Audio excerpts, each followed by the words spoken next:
Hello everyone, I am the storyteller. Tonight I'll tell you a story unlike any you've heard, a descent into isolation, madness, and something far older than fear.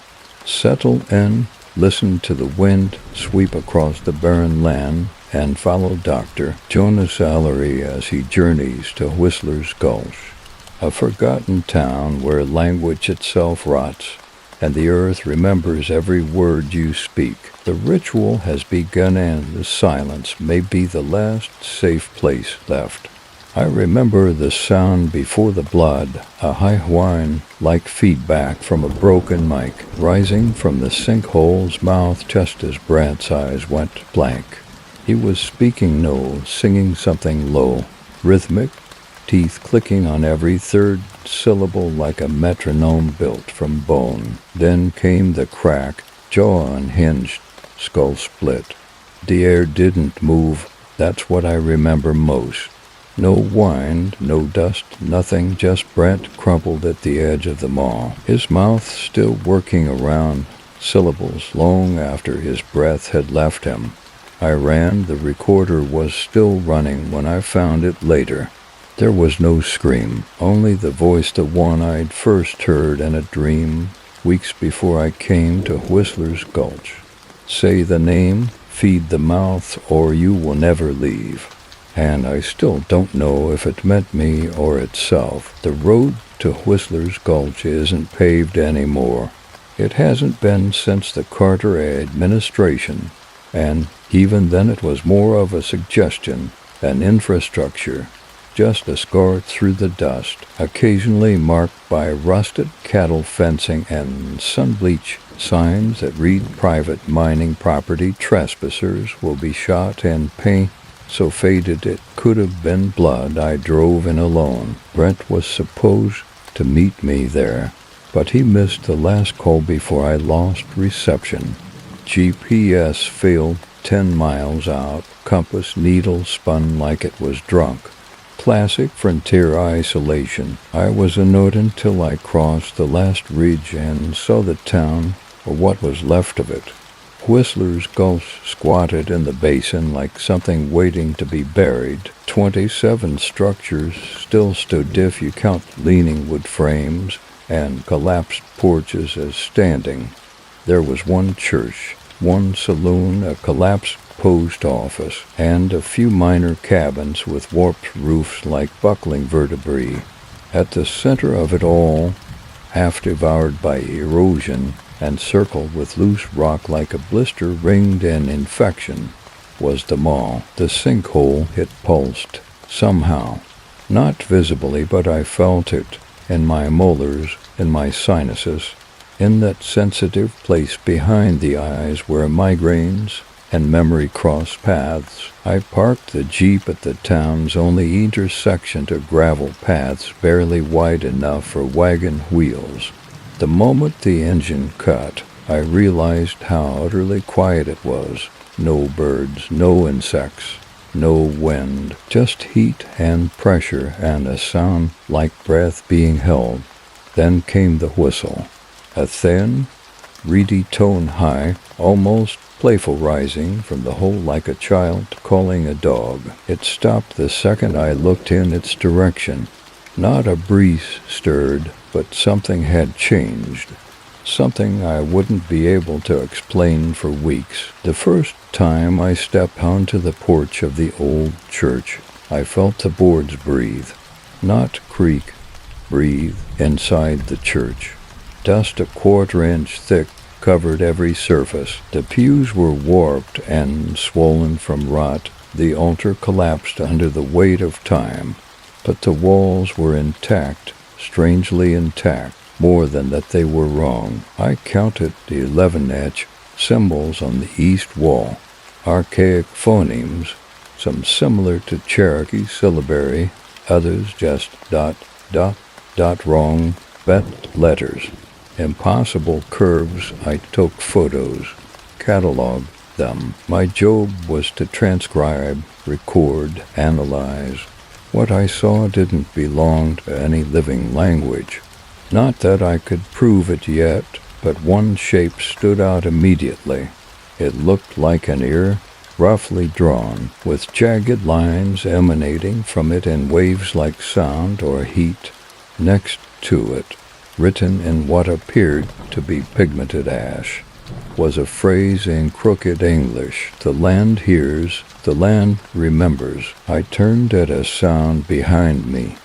Nothing there, but the dust on the floor had shifted to lines dragged in a V shape toward the altar, as if something had been pulled across it, not walked, dragged. I should have laughed.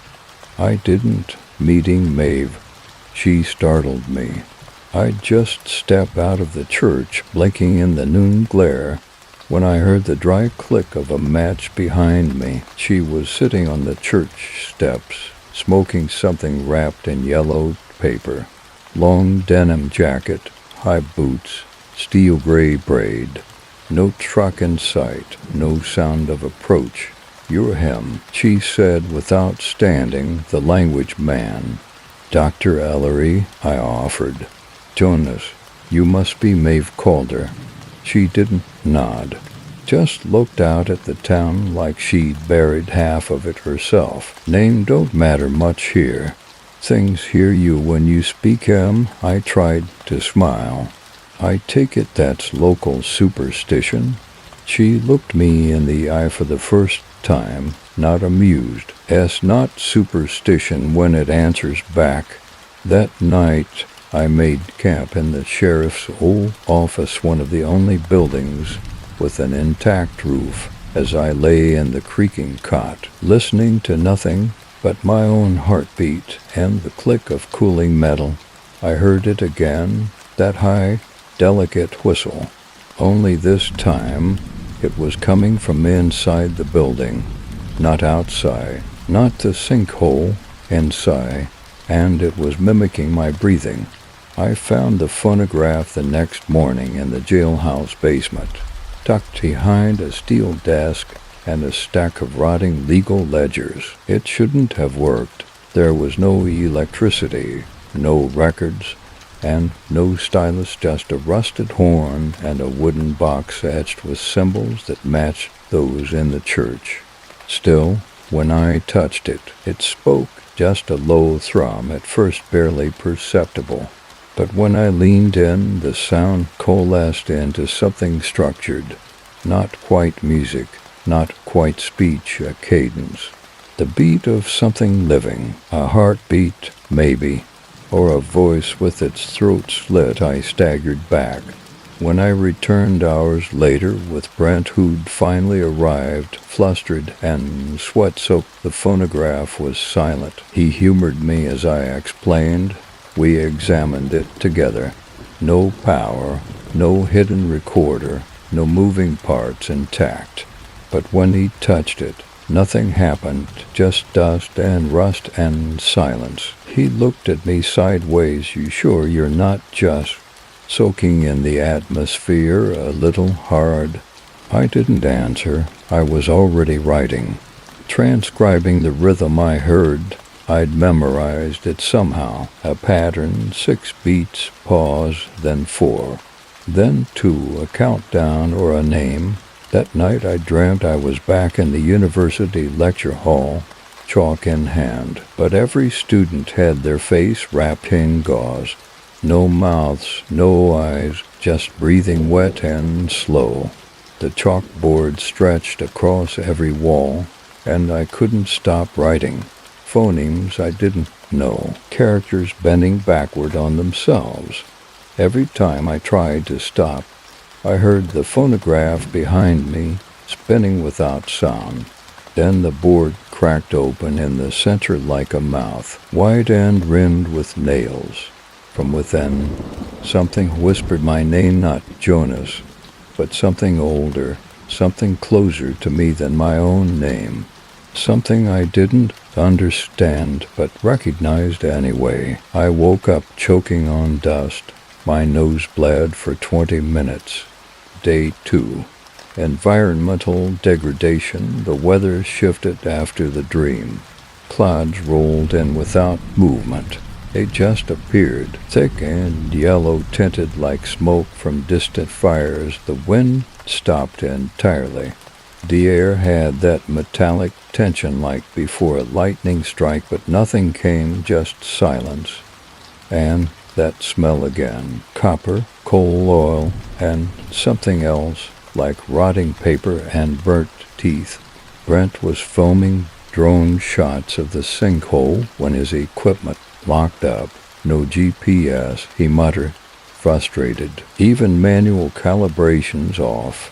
It's like something down there's jamming it. I stared at the maw. The wind should have carried dust into it. Instead, it just hung in the air above it and moving, like the sinkhole was exhaling, gently pushing the world back. Then we heard the laughter, not close, not far, not loud, just dot, dot, dot, impossible. It came from all directions, faint and overlapping, like 10 people chuckling from 10 different places, but in the same exact tone.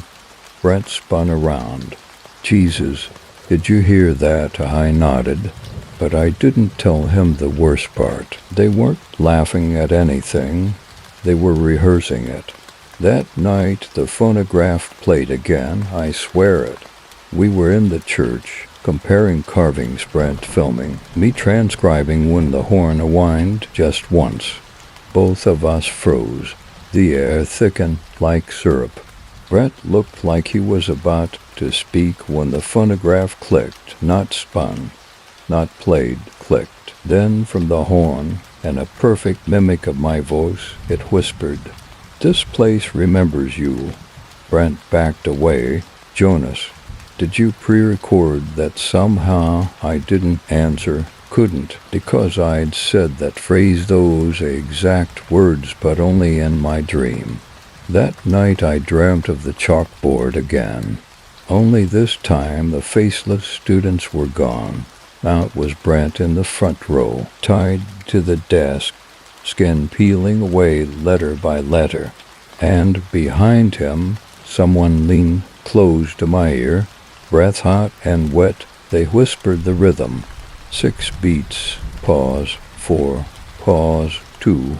Only this time, there was one more beat, a final sound, a door opening. Brent was gone before dawn. No footprints, no note, no tire tracks. His drone kit was left behind, batteries still charging, camera still recording, sleeping bag enrolled and empty. I found the Jeep keys on the front seat of his rental, the windows fogged from the inside despite the dry air, and on the windshield, traced in dust with a fingertip, was a symbol I hadn't seen before, something like a mirrored or bisected by a vertical slash. I wiped it away without thinking. I wish I hadn't. I spent most of that day retracing our steps, church, sinkhole, jailhouse. No Brent. No sign of struggle. No damage, no indication that he'd packed up or panicked. It was like he'd stepped out for air and never touched the ground again. By mid-afternoon, I stopped pretending this was just disorientation. The town had shifted slightly, subtly. The church's east window, once intact, now showed a long diagonal crack running through the stained glass. The sheriff's station door no longer squeaked. The sign over the saloon said, "Whistler's Rest," not Whistler's Bone as it had yesterday. I checked my photos. They didn't match. Not the angles, not the words, not the layout. Streets had changed direction to buildings had switched places. When I told Maeve what I'd noticed, she didn't seem surprised. Just lit another cigarette and said, "Town rearranges when it's hungry." I pressed Maeve harder that evening. Who were they, the hollow choir? She shrugged like it bored her. Back in the 70s, they came here with their science and their songs. Said the echo down there was ancient. Said it sang to some folks and screamed at others. Thought it was a portal or a machine or a mouth. She took a long, dry again, looked out at the maw. They said if you sing the right thing down the hole, the land remembers you. If you say the wrong thing, ... it remembers what you took. Then she leaned in and whispered, I think you brought something with you, Doctor. Something you left behind once, but the ground didn't. That night, as I sat transcribing my notes, I heard the whistle again. Only it wasn't from the maw, it was behind the wall. I pressed my ear to the wooden boards of the sheriff's office and held my breath. The whistle was closer than ever, crisp, deliberate calling. Then a different sound, not high, not soft. A single knock from inside the wall. I moved to the other side. Nothing. When I returned, the phonograph was spinning again, still broken, still recordless, and the horn hissed. Then it spoke. Not in English, not in anything human, but I understood it anyway. You brought the wrong name. That night's dream was worse than the others. No chalkboard, no lecture hall, just Brent standing waist-deep in the sinkhole, naked and mud-caked, smiling with blood in his eyes. He was pointing to the sky. The stars above twisted, formed letters I couldn't name. I felt my bones shifting, teeth falling loose in my mouth, a sense of absolute, total wrongness, like I'd looked into something not meant for me. I tried to speak, but my voice came out backward. The last thing I saw before waking was Brett lifting his hand to his ear and whispering, You hear it now, too, don't you? I woke to blood under my fingernails, dirt on my tongue, and this time the phonograph hadn't just played while I slept. It had recorded me, my own voice, whispering words I'd never learned, in a language that made my ears itch and my eyes water just hearing it. The recording ended with a second voice. Not mine, not Brent's, not Maev's. One gone, 5 remained, sing child, feed the mouth. I found Sheriff Glenn Roach sitting outside the old funeral parlor, half asleep in a rusted lawn chair, cradling a shotgun that looked more ceremonial than practical, his left leg, mangled and fused with an orthopedic brace, twitched in his sleep.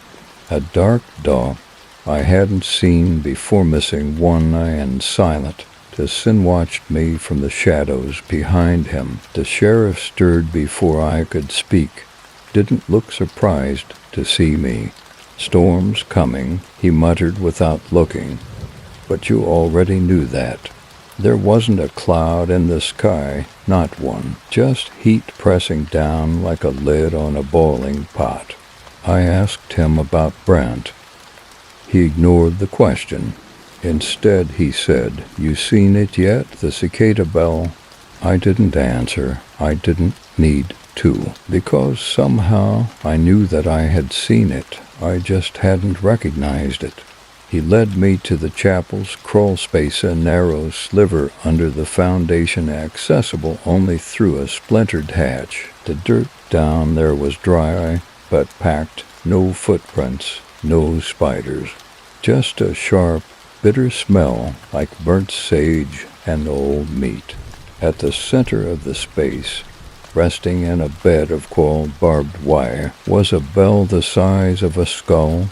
It was made of bone, not shaped like bone, made of it, etched with the same mirrored symbol I'd seen on Brent's windshield. But now it clicked into place. That symbol wasn't just a letter. It was a phonetic diagram, a set of instructions for how to pronounce something you weren't supposed to be able to say. Cicada bell, Roach said, rings in your blood, not your ears. The choir used it to mark those who'd been heard. You ring it wrong, you wake it up. You ring it right, he trailed off, then spat blood into the dust. They don't stay buried. I asked him why the town didn't burn the thing. Bury it deeper, destroy it. He laughed, bitter and dry. Can't burn what's already part of you. Then he lifted his pant leg. I wish he hadn't. The metal brace wasn't just structural. It was fused into him, bone grown through bolt holes, ligaments pulled through steel, and carved into the skin. Beneath were dozens of phonemes. Some matched the church walls, some didn't. They write themselves, he said, when you get to close. He stared at me with something between pity and contempt. You already got one, don't you? I didn't answer, but that night I stripped and checked every inch of my skin. Inside the arch of my left foot, burned faintly like an old scar, was a character I'd never seen before. I traced it, and the phonograph played again. The second dream. The maw opens. This time I stood at the edge of the maw, but it wasn't empty. It rose a spiral tower, meat and wire and shattered timbers, turning slowly, impossibly, against gravity. Brent was there again, hanging upside down, stitched to the tower by his tongue, still mouthing reversed phrases, and further down far below, but approaching I saw a mouth that spanned the horizon. A lipless, tallest thing, just flesh pulled open by hooks and humming with breath. It didn't speak this time, it sang. I woke with the sound still in my ears. Whistler's Gulch was changing naughtily, audibly. The dirt had gone pale and brittle, as if leached of nutrients. Birds returned, but only to circle, never land. The wind carried whispers, not words, just patterns, rhythms. And when I walked to the sinkhole that morning, I found a fresh set of footprints, bare, small, and childlike, leading to the edge and stopping. No body, just a note nailed to the railing, written in my own handwriting. You can't study the song without singing back. That evening, the phonograph played without prompting, and I recorded the entire sequence, 5 minutes of dense, layered whispering. I played it back in reverse, hoping for meaning. What I heard was my own voice screaming a name I've never spoken, and underneath that layered deep was Brent, laughing, sobbing, whistling, and finally whispering, "You found the bell, didn't you? You're already inside it." May brought me the map without being asked. It was a hand-drawn copy, ink on butcher paper, yellowed with age and creased 1,000 times over. She didn't say where she'd kept it, only that it wasn't hers, not originally. The bottom corner was torn. But even without it, I knew what I was looking at wasn't supposed to exist, because the map showed 29 buildings, not 27, and at the center below the maw, below the town square, was a structure labeled in blocky, misspelled capitals, Suspenseful complex, choir root. I asked Maeve where the map came from. She chewed her cigarette, then said, "Last person went down there, didn't come back right. Thought he was a dog. Spoke in Morse code, ate his fingers." Then she handed me a crowbar. The town's post office was nothing but a husk, blackened with fire and half buried under blown sand. According to the map, the stairwell should be beneath what was once the sorting room. I cleared away the rubble by hand. For hours later, beneath a warped trapdoor and a foot of rock salt, I found a hatch with the hollow choir symbol carved into the handle. It was warm. Even in the dry cold of the evening, the metal radiated heat like a breathing thing. When I opened it, I didn't hear echoes. I heard a song. Just one line, looping, open mouth, take seed, sing deep, sing need. I descended.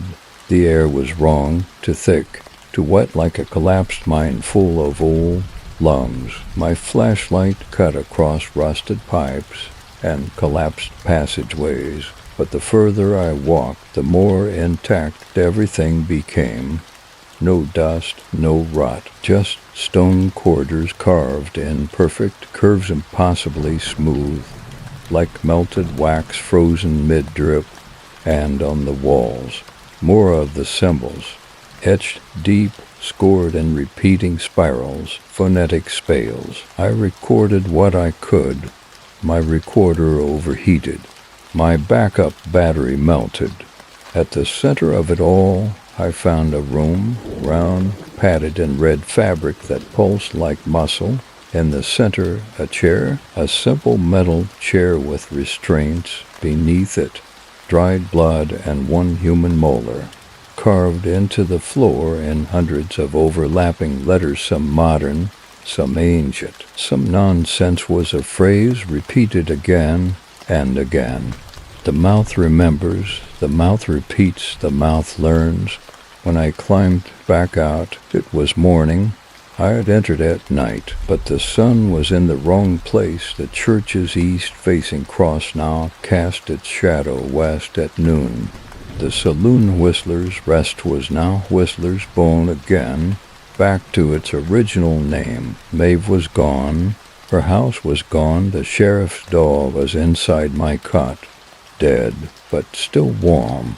There was a note pinned to its collar. Not all of you came back up.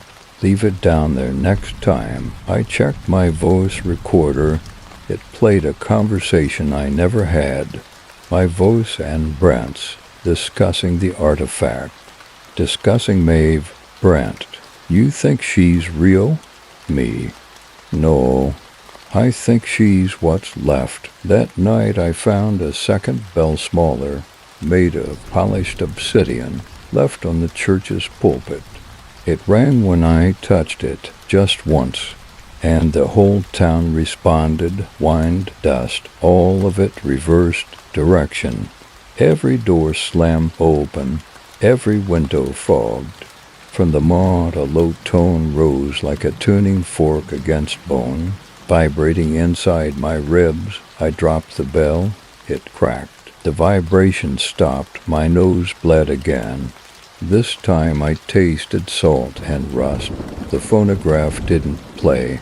It sang Child in the Root, Bone in the Bell. Sing it wrong and ring the hell. I dreamt I was back in the sublevel, but this time the room pulsed with wet breathing. Maeve was strapped to the chair, only it wasn't Maeve. It wore her face like a costume, stitched at the mouth. Her eyes were gone black coin slots. It whispered, I showed you the map so you'd become it.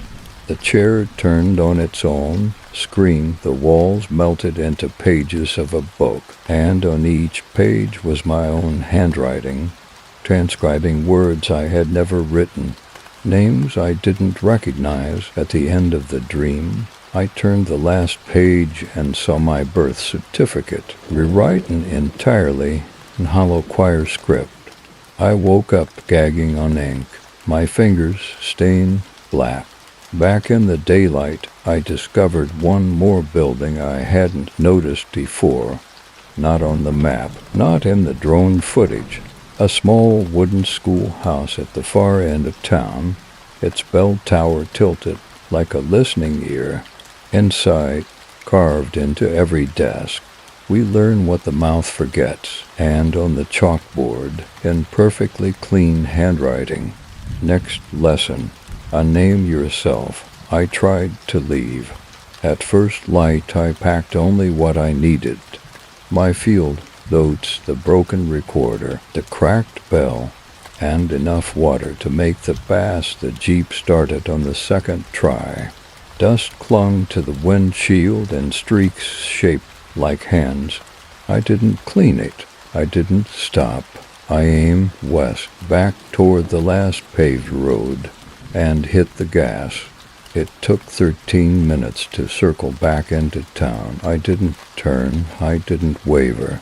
The road just bent on its own, too slowly to notice, too gradually to resist. Whistler's Gulch came into view again like it had never left. The church first, then the hole, then the schoolhouse bell, ringing without whine, the jeep sputtered, then die. The clock read the exact same time as when I left, 6:03 a.m.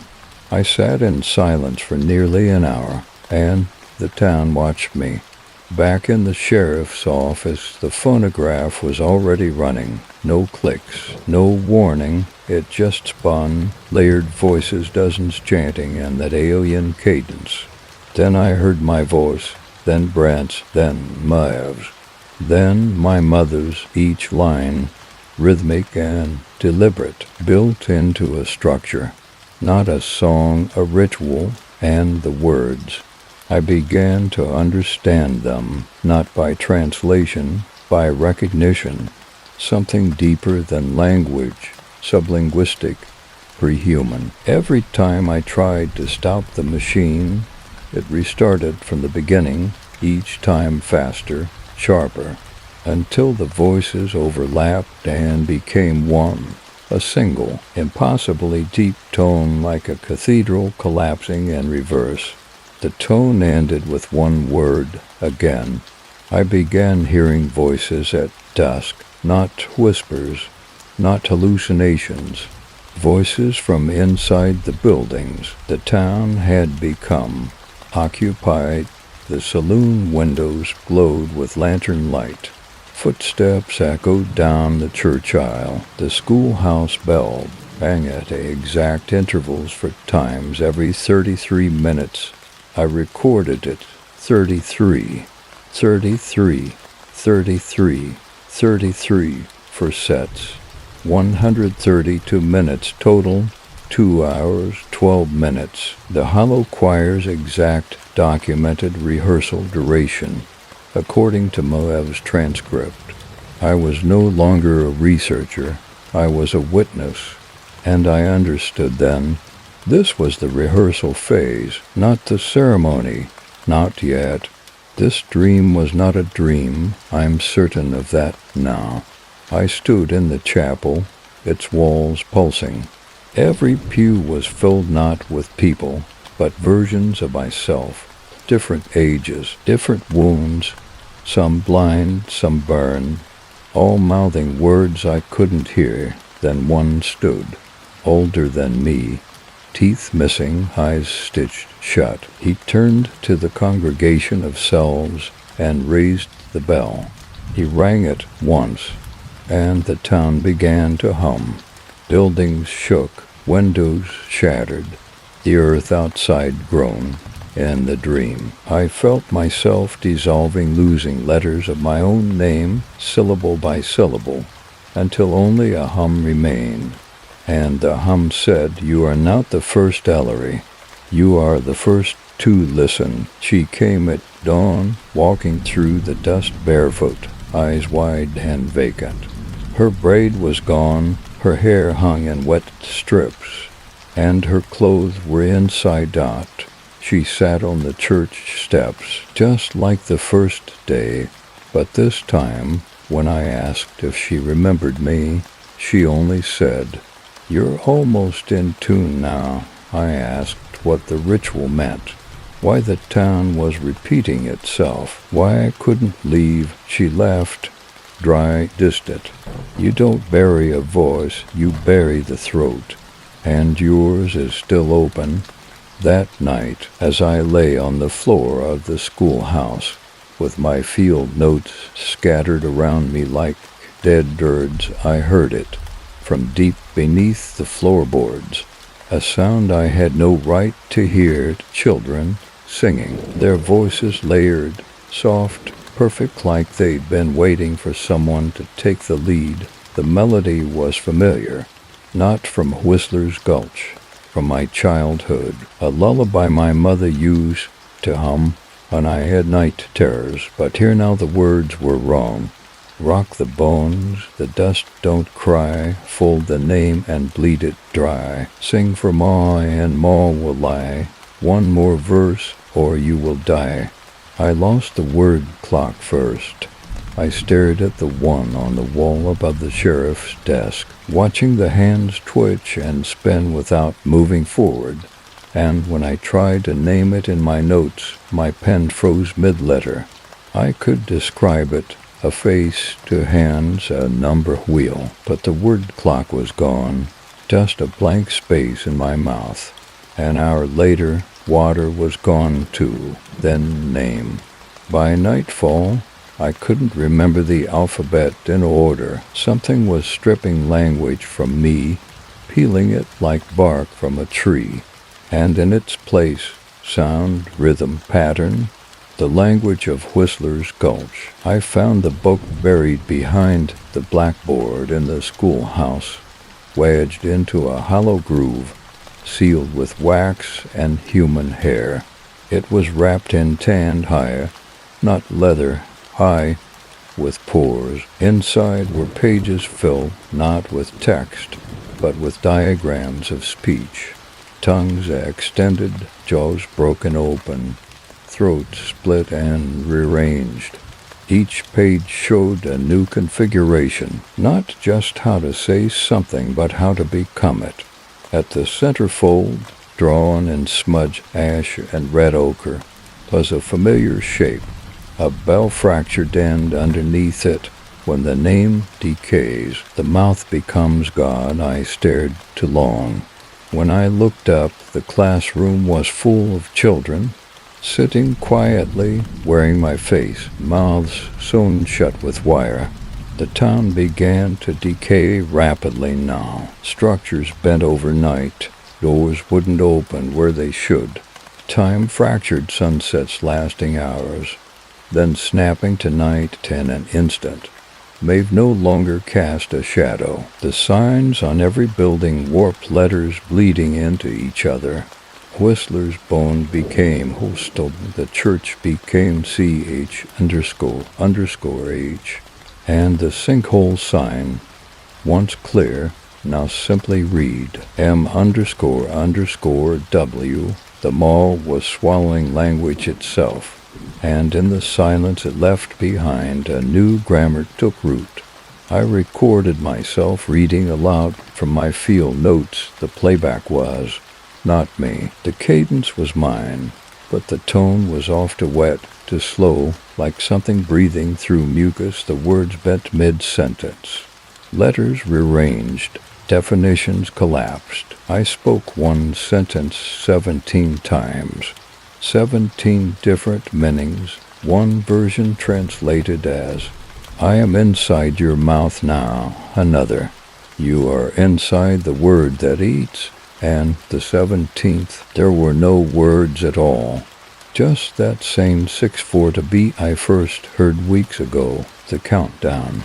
I stood in the middle of Whistler's Gulch, but there was no town, just the bones of sound, echoes walking like men, phrases that bled when touched, paragraphs nailed to the sky, and Brent Bear, radiant, hollow-eyed, led the procession, holding the book of mouths open to the final page. He said nothing, just pointed. There was a mirror where the church should be. In it I saw myself, but without a face, just a mouth, endless, black, singing. I screamed, but no sound came, because in the dream my tongue was gone and the hole it left behind rang like a bell. She found me near the mall. I'd forgotten who I was, what I was doing, why my notes no longer made sense. Every line a blur, every phrase ending in a hum. Maeve squatted beside me and touched my throat. You're too close, you've started to unspeak. That's the last step before becoming part of it. I tried to ask what it was, what the choir had started, what the mo really was. But my mouth wouldn't shape the question, so she answered anyway. It's not a place, it's not a thing, it's a grammar, and you're not reading it anymore. It's reading you. That night I woke without memory of my name, my voice, or why I came to Whistler's Gulch.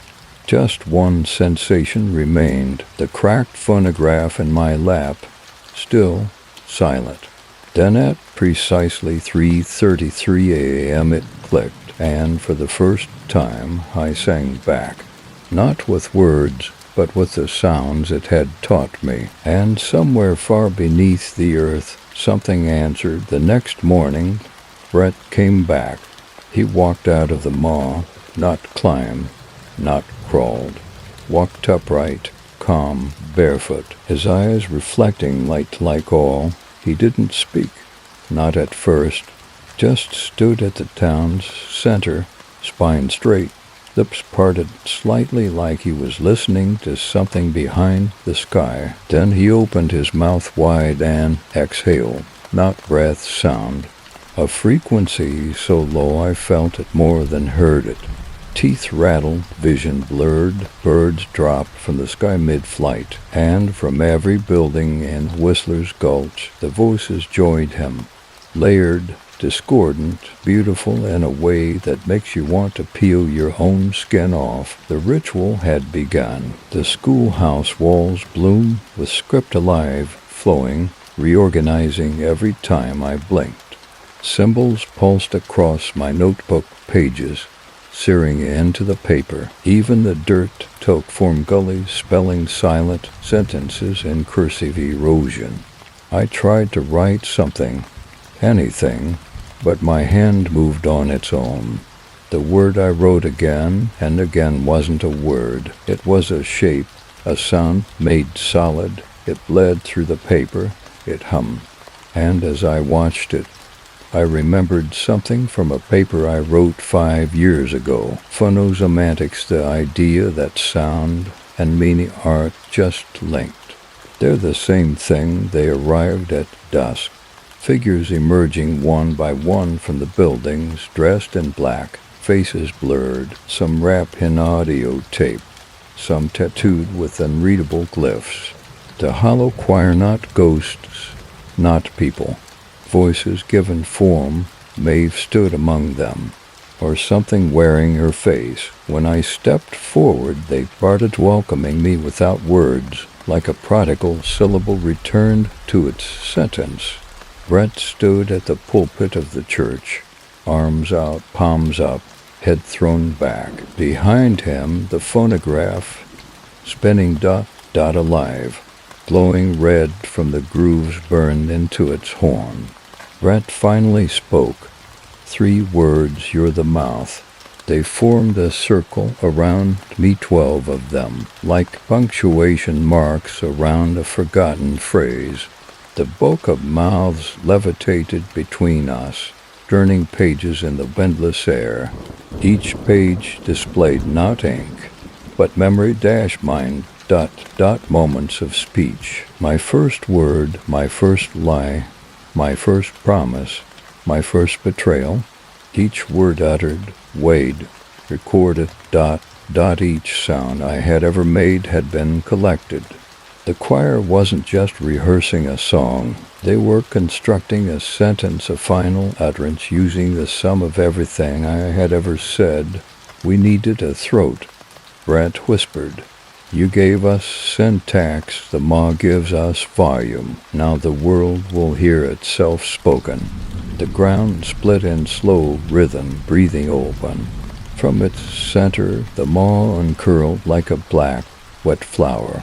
Not bottomless hungry and it began to sing, not loud, not violent, to lullaby, soft and low and final.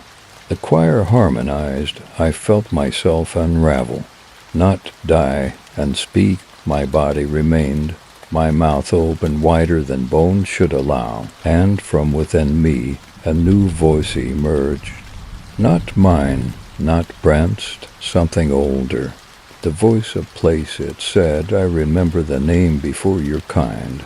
I spoke it, and earth trembled. Now you speak me, and I become flesh. I was still standing, but I no longer knew what it meant to be a self. The choir bowed, the phonograph burst into flame, and from the schoolhouse 1,000 mouths tiny infant, ragged opened in unison, singing me, not to me as me. and beneath it all, from the maw again, I was no longer thinking. Thought had become too slow, too linear. What I had instead were patterned sound, structures coiling in my skull like living syntax. Sentences with teeth, grammar that moved on its own. Every breath now carried meaning. Every blink, punctuation, I was language folded into flesh. And the maw was ready to speak through me, but in the center of it all then, that spinning red cyclone of voices and memory and pressure, one word remained unsaid, a word I had never written, never spoken, but which had always been waiting, a null word, a shattered syllable, the linguistic equivalent of a mirror facing another mirror, a word meant not to name something, but to erase it. Brett took my hand. His fingers were fused together, ossified into a crude fluted shape like the mouthpiece of a horn. He raised it to my ear, blew, and I heard myself die. Not in metaphor, not in fear, in memory. Birth certificate fading, photographs bleaching blank, email accounts deactivating in reverse, my name breaking into letters, then fragments, then silence. "You're almost ready," Maeve said, or the thing inside her said. "Say it. Say the closing word." I didn't respond. I turned toward the phonograph melting now, leading language from its horn end, looked to the bokeh mouths, still open, still fluttering, pages now blank. Because I hadn't said the final word, they were waiting for me to complete the ritual. But they'd made a mistake. They assumed I wanted to speak. In the space between no's and silence, I found a crack. A voice syllable, the end name. It had no shape, no phoneme, but it lived in me. Like a negative space I'd spent my life riding around. I inhaled, not breath, meaning, and I spoke the impossible, or maybe I unsaid it. What followed wasn't a sound, it was the absence of all language. The church cracked down the middle. The choir fell screaming into polyphonic collapse. Brett dropped like a marionette with its strings cut, weeping blood from his ears. The maw screamed, and that scream had no echo, because echoes only follow names, and I had taken its name away. The town reversed like film caught in a real jam. Signs and rotted, buildings folded back into shape, then cracked again, but differently, as if unsure which version to follow. The bokeh mouths snapped shut and vanished. The phonograph crumbled to ash. Maeve, if it was ever Maeve, smiled as her skin split into lines of text and peeled away like paper from a burnt book. You gave it silence. Now it has to remember itself. Then she was gone. I woke hours later at the edge of the sinkhole, only it wasn't a hole anymore. Just dirt, solid, still, quiet, no wind, but natural quiet. Not the listening stillness from before. The town was ruined, yes, but now it felt dead, not waiting. No choir, no hum, no shifting buildings. Just silence that stayed silent. I could speak again, but I didn't, because I knew the words in my throat now weren't mine, not anymore. As I prepared to leave, footsteps echoing across cracked wood and stone, I heard it, faint, beneath the floorboards of the old schoolhouse. Not a voice, not a song, just one sound, a baby crying. I didn't leave, I tried. Packed my field gear, marked a route, waited until sunrise. But every time I reached the ridge, I'd blink and I'd be back. Not physically, causally, the map stayed marked. The footsteps stayed pressed in the dirt. The Jeep's engine ticked warm from use, but I was standing in front of the sheriff's office, holding the same bag over and over. The land had let me break the ritual, but not the sentence. There are no choir members now, no Brent, no Maeve, no phonograph. But at 3:33 a.m. every night, the schoolhouse bell tolls once, always once, and from the mirror behind the pulpit in the church, the one that replaced the altar, I sometimes catch a glimpse. Myself, mouth slightly open, listening, not reflecting, observing. Language is no longer stable. My notes rearrange themselves when I sleep. Audio recordings play different transcripts each day. Words like truth and place have started to feel tactile, like I could touch them more that they might touch back.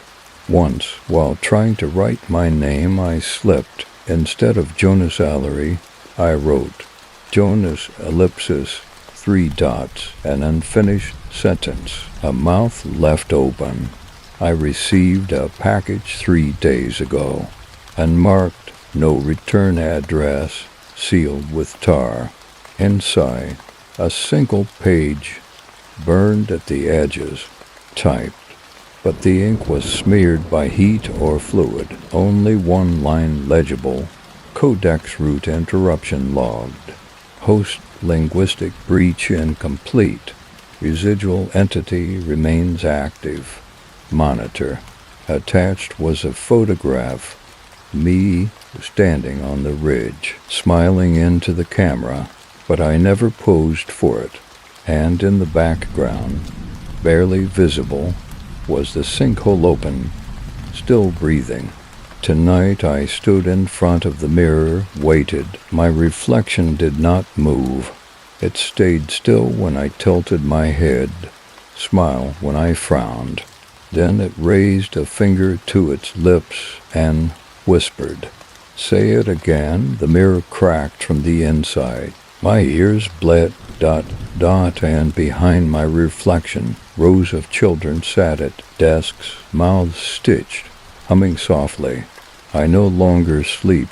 I no longer speak unless I have to, because when I do, the world shifts just slightly. Signs bend, dust coils. My shadow lags behind, and I know now what they made of me. Not a victim, not a survivor, not even a witness. A word, a living word, a new grammar, a mouth that speaks when no one listens. And somewhere in a hollow room, a phonograph is spinning, burning a groove into nothing, waiting for its next voice.